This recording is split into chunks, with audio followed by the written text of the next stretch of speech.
it.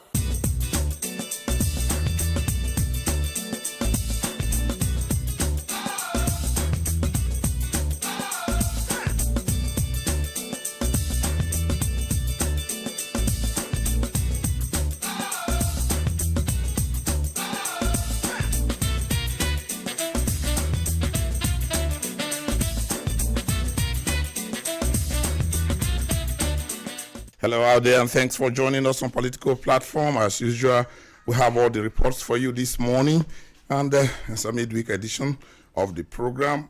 The police have explained why they went against the Mumu Don't Do protesters yesterday in Abuja.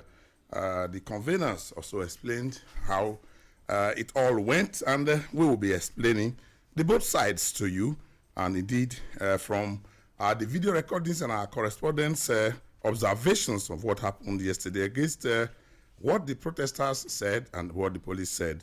We'll be drawing all the conclusions.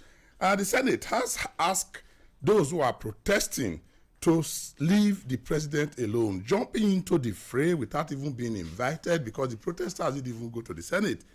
But in a statement yesterday from the official talking about the spokesperson for the Senate said yesterday that it is incumbent on those who are protesting to understand that the president has not violated any law in staying in London to take care of himself because he handed over properly. Now, the acting president has said he was misquoted and that he didn't call advocates of restructuring job seekers. Of course, we'll also be explaining to you what the president, the acting president said, and the link to those who are calling for restructuring and those who are calling for marginalization. Okiri Agbonsuremi is my Adebayo Bodurin is right in here. Adebayo, welcome. And how is the PDP getting ready for its non-elective convention? Well, yesterday the party leaders gathered at one hotel in Abuja and set up various committees, disciplinary committee, reconciliation committee, and the National Convention Committee, and the subcommittees for the convention, an indication that they are all set. I think one great development that also happened in the last 24 hours was the visit of the northern governors to Maiduguri. Collectively, in spite of the fact that each and every one of them is facing its own problem in their respective states, donated a sum of 350 million naira to the Borno state government to assist to assist the state government in solving some of the problems occasioned by the insurgency. That was a good one, and we also be telling you more about that because of the program. Mustafa Mohammed is right in here. Mustafa Mohammed can tell you because he's deep inside it. Bama is his hometown, and that place, to go to Bama now, you still need some escorts. We saw what happened to some those who were attacked on the way the other day. 300 million naira will just be a drop. 350. It will just be like some drop of water in a burning dry pot. It will just go, because if you know the extent of damage that is done, schools, health centers, police stations, homes, all of them put that to go back to the countryside, your place that you ordinarily have your farmland and your home. It's like actually going to an empty zone. It's one that they just, not just the northern governors, the Borno state, and in fact in the other areas where we have the insurgency, they need a lot of support. Okay, yeah, this kind of visit, I call it a tourism. The IDP camps have been turned into a tourist center. It's a kind of a jamboree. I wrote on my social media, Facebook yesterday, that if they really want these governors to see what had happened, they should make arrangement with the security forces to take them to Baga, Kukawa, Kondega, Bama, Banki, Goza, down to even villages before Mubi, to see the extent of destruction. So that they can see themselves. Yes. That 350 million, one governor can actually give it. But then if you also look at the agencies of both the federal and state government over the years, they have not actually done the needful. We also call for, the empowerment of the security agencies. It goes beyond northern governors coming, giving money. I think there's need for all stakeholders to take a proactive measure. The IDP camps should not be turned into a tourist center. Those governors should have gone into the hinterland. Of course, if you ask many Nigerians, they will tell you that it is not enough to provide money. Of course, the federal government has been providing money, the state government has been providing money. It's in Abuja here that we heard of contracts for the clearing of grass of IDP camp, and money going into the pockets of individuals on contracts that are unverifiable and things that you can actually query, going into things that have been investigated and government has not done anything about it. That one cries to the high heavens. The money is being collected. How are the children, the women, those who actually need it? Do we get this money to their level? Would you welcome to the program? Thank you, Ohiri. I think it's imperative, that we actually look at how these monies are expended. The implementation of whatever policies, the implementation of whatever projects, are being articulated for the IDPs, is very, very key. And monitoring is also key in this case, because we've heard of even so-called, the authority that should actually bring succor to these people, tampering with the monies that were given to them. And so monitoring is very, very key, so that these women, these children, and even the men, these downtrodden, can get the reprieve and the succor that they need at this point in time. And Dr. Amecha, let's just go to the police area, just your own bite about it, because we'll be coming to it on the picture. The police command in FCT came up with a statement yesterday that they went to into the Unity Fountain to disperse the crowd of people who were protesting because they had been infiltrated by hoodlums, urchins, irresponsible people who could cause the breach of peace. And I have not, in my over 35 years of practicing journalism, I have not seen a lie so white told by the police yesterday. If you check the video clippings, now no more than 12 of them that were actually, they sat down on the ground and they were there and they pumped the stream of water on them, the tear gas on them to disperse them. I didn't see the nexus between what the police said and what we saw and what the protesters also said on their various statements yesterday. The police institution for what it is. Some people believe it's founded on lies, but of course you were apt by saying that indeed it was clear that there were no hoodlums and that the police ordinarily and will have some other motives that they didn't want to share with the public. I'm not too surprised with the position of the police, because we know in the history of our democracy how the police has been engaging pro-democracy activists. But the Senate, the spokesperson, Abdullahi Aliu, Sabi, came up to castigate the protesters, asking them to leave the president alone, that he has fulfilled all the legal requirements. And I say, what is the role of the Senate here? If not a meddlesome interloper, what is their interest in this case? In a democracy, the majority will have their way, the minority will have their say. I keep saying, if you remove protest from a democracy, you have tyranny, you have dictatorship.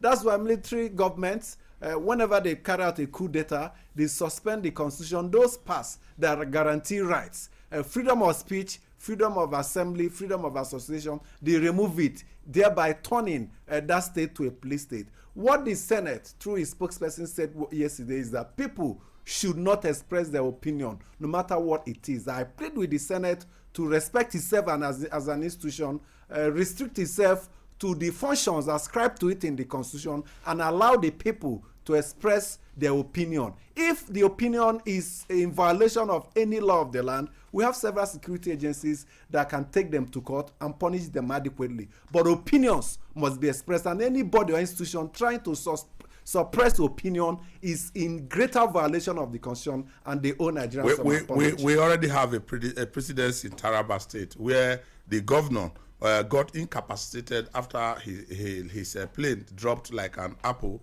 he was flying, and the man became unable to go to government house to function. Unfortunately, all through the period that he was ill, there were no steps taken by the state assembly. So he stayed in office continuously until the tenure is over. That is a precedent that also takes roots in the constitution, because there's no law that says if a man is sick and he hands over to the deputy governor or the vice president, that after a period of time, then you can begin to do sedatives, except of course the Executive Council of the Federation, which we call the Federal Executive Council, takes the appropriate steps in the constitution. We will be explaining the details of what really indeed happens. One of the dailies reported this morning that from the grapevine, the president says he will resign if he cannot recover. Well, we just would do analysis of the constitution itself. Just like the Senate said, nothing has been breached. But was it an oversight or on the lawmakers? Let's take your views from our mailbox, politicalplatform@yahoo.com. Let's see who is talking to us this morning. Then we'll come back to all the issues and the stories we have for you. Thank you for joining us on the mail segment. I am Ifeinwa. I'm Osaitin Yari. You're welcome. Reactions are still coming in on the resume or resign protests, and this is coming from Joel in Abuja. He says, "It is truly embarrassing to hear what our government officials were saying concerning resume or resign protesters. Which is more important, embarrassment to government officials or embarrassment to the nation Nigeria? How I pray that they will understand that Nigeria's interest comes first, not that of the officials. Which other embarrassment is worse than where a nation could not account for her leader for more than 90 days, nor could they and their leaders access good medical attention in their country, if not in other countries?" Abraham Bawa in Kaduna State says, "Is protest not our constitutional right in Nigeria? If yes, why is it that whenever Nigerians are aggrieved and protest, the police will either harass, beat, or shoot at the protesters? When they even hear that there will be a protest, they will do everything possible to stop it. Our mumu don't do for this country. It's time for us to wake up or forever remain cowards and be enslaved by a certain group of people." More on that, King Raphael in Abuja says, "I have listened to the side of the presidency in defense of the continued stay of the president on medical vacation. To state the fact, there is a vacuum in governance. The vice president's office was designed because there are functions the office should take care of. Now that the vice president is acting as the president, who performs the functions of the office of the vice president? The way these people are running this country is not fair to President Buhari, nor fair to Nigerians." Abdul Majid Yusuf in Abuja says, "Indeed, Charles and any other Nigerian has the right to protest on any matter they deem right.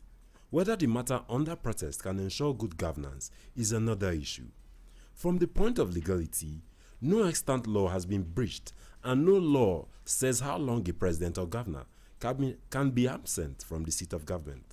The Constitution did not make mistake to have provided for the vice president to act whenever the president becomes ill or otherwise. What Charlie Boy and other citizens should do right now is to protest that the acting president should do the needful by removing or sacking any cabal that impedes his constitutional duties. God bless Nigeria." And then wrapping up on the same matter, Nsev Victor King in Abuja says, "I want to point something out to those criticizing President Muhammadu Buhari, saying that he once called on the resignation of the late President Yaradua because of his health status. The difference is that Yaradua did not transmit powers to Goodluck Jonathan, and there was vacuum in that government. But President Buhari did the right thing before he left for his medical vacation, and there is no vacuum in this government.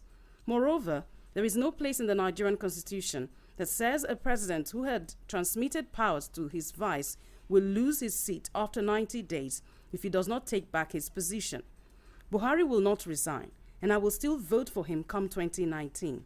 But that does not mean those protesting or asking the president to resume or resign should be attacked and dehumanized just the way it was done to Charlie Boy and his group.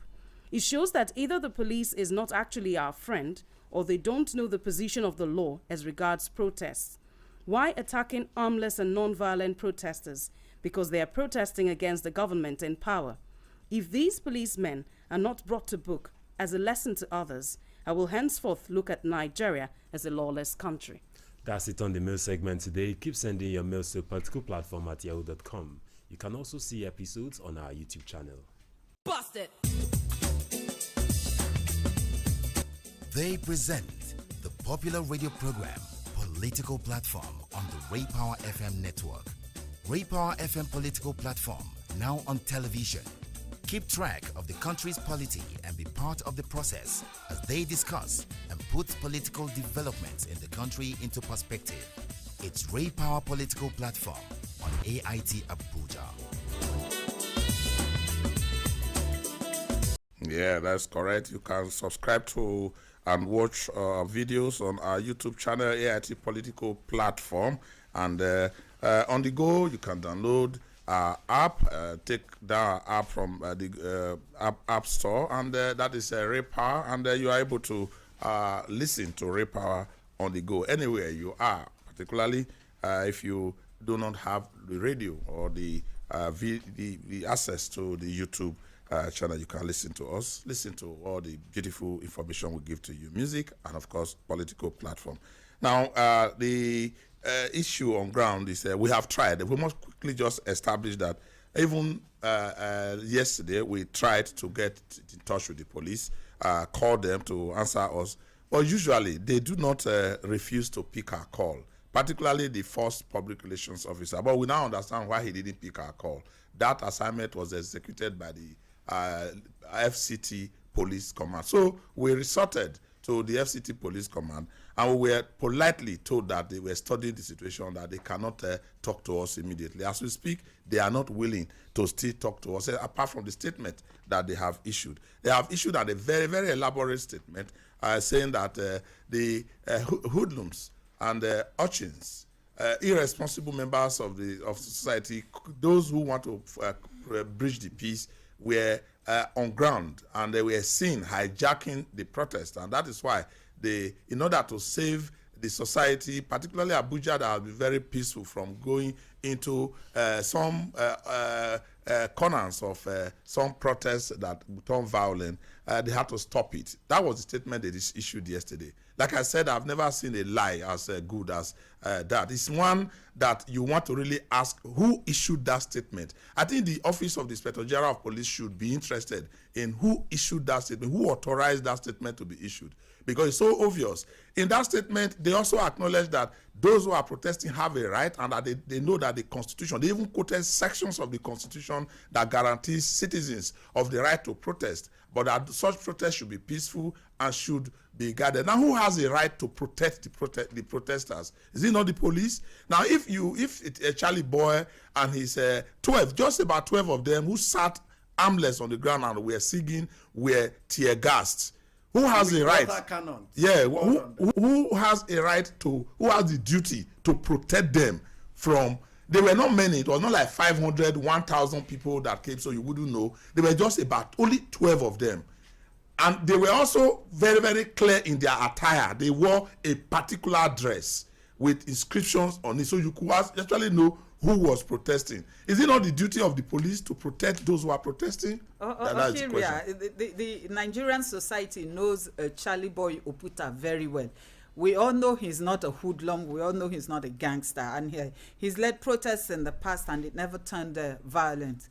I think that the police has made it a kind of this thing to sound like a broken record all the time.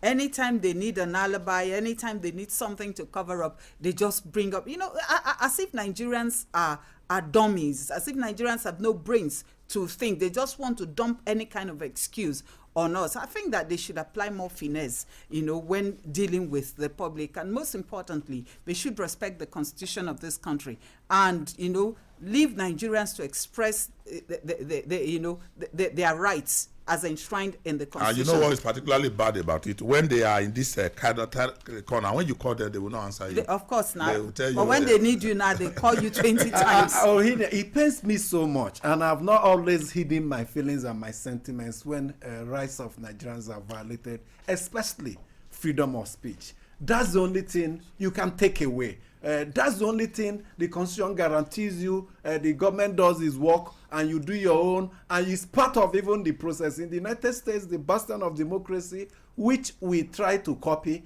people still protest on daily basis. Even against Donald Trump, the president, in his towers in New York, everywhere you see protests. It's part of democracy, and the police in Nigeria must learn to accept that it is part of our democracy. If we are talking about change, we need to change them actually. I think it was just a panicky measure on their part. Probably they received instruction or they decided to please whoever their bosses are by moving against a harmless group that is on use dogs, use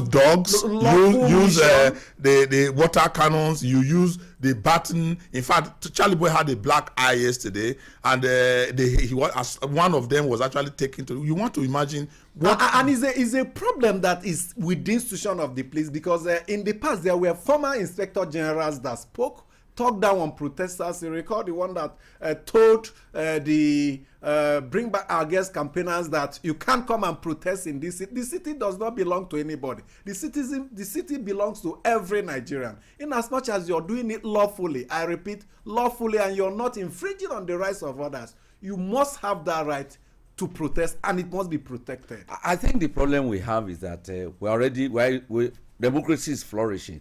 We are grateful for that. We are happy for that. But unfortunately, there are some military hangovers that we're here to do away with. And one of these is what we are still witnessing from the police. The military does not tolerate voice of dissent.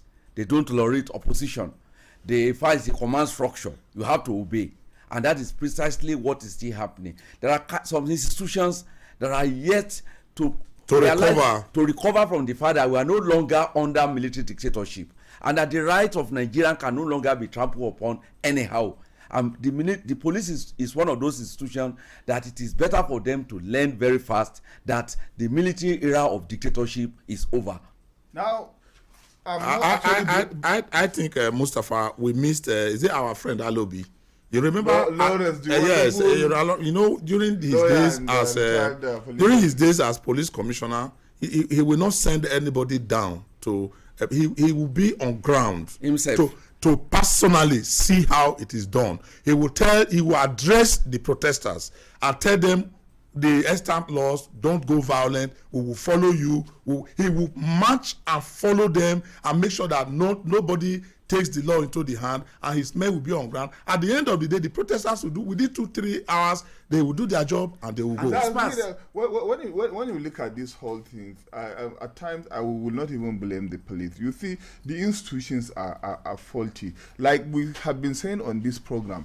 Yeah, even though we have the democracy, the police is not independent. The police doesn't have any freedom. They work for the elected political official.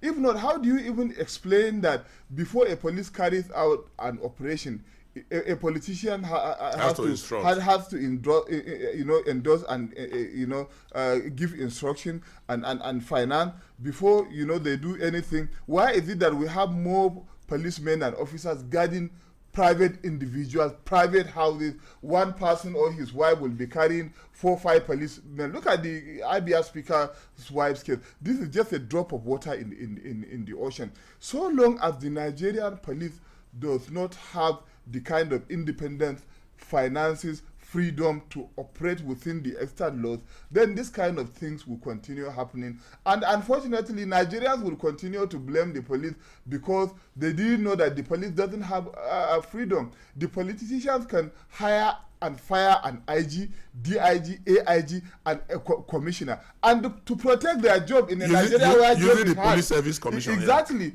and to protect their jobs where jobs are very difficult to come by in Nigeria, they have to just carry on with this yes sir, and then the order from above. That's the only information they can give you. Here we are looking at what Mustafa has just said. I mean, the police that should ensure the freedom of others doesn't have freedom, and it's somewhat scary. It's really scary. Honestly, you begin to wonder, am I really free? I would think that the police is under the authority of the civilian. There's no, we have the president, we have the executive, we have the legislature, we have the judiciary. All of them have powers. If you go to court and take the police to court, the judge will make a pronouncement that the police must obey. If the National Assembly want to change a law that pertains to the police, they can change a law. On the other hand, the executive also does the appointment. They decide who amongst in the ranks should be the Inspector General of Police, and the person who is chairman of the Police Service Commission yes. is appointed. The chairman is appointed. We have a former IG, Mike Okiro, who is today the chairman of the. He is appointed by the authorities of the executive. This is what Mustafa is trying to say. But the institutions should be developed. Yes. In spite of the appointee authorities, the institutions should be developed. Let's just quickly wrap up by telling you.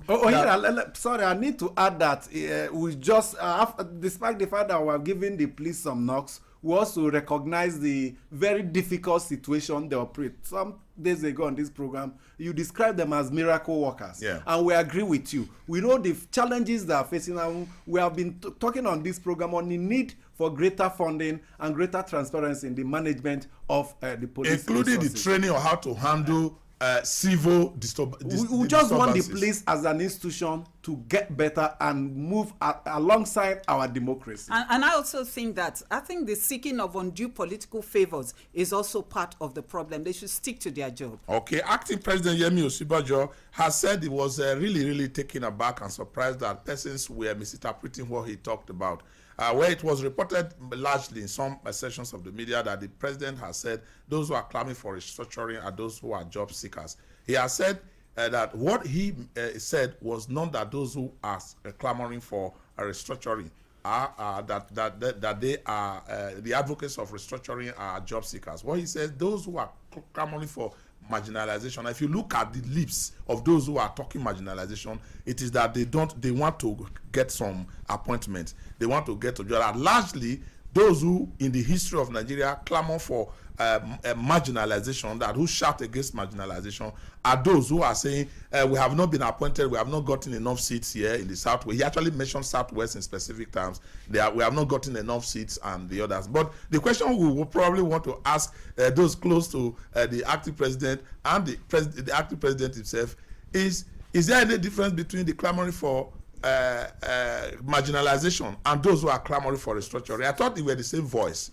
Those who are clamoring for restructuring are actually clamoring because they said there is marginalization on almost all fronts. So there's a link, there's a nexus between the two calls. I think what we need to do is to actually look at Nigeria the way it is. We have talked about it on this program.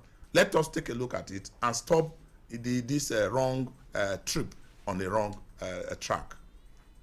Adebayo, just before we go. Yeah, I think I perfectly agree with you that there is a thin line between marginalization and the clamor for restructuring.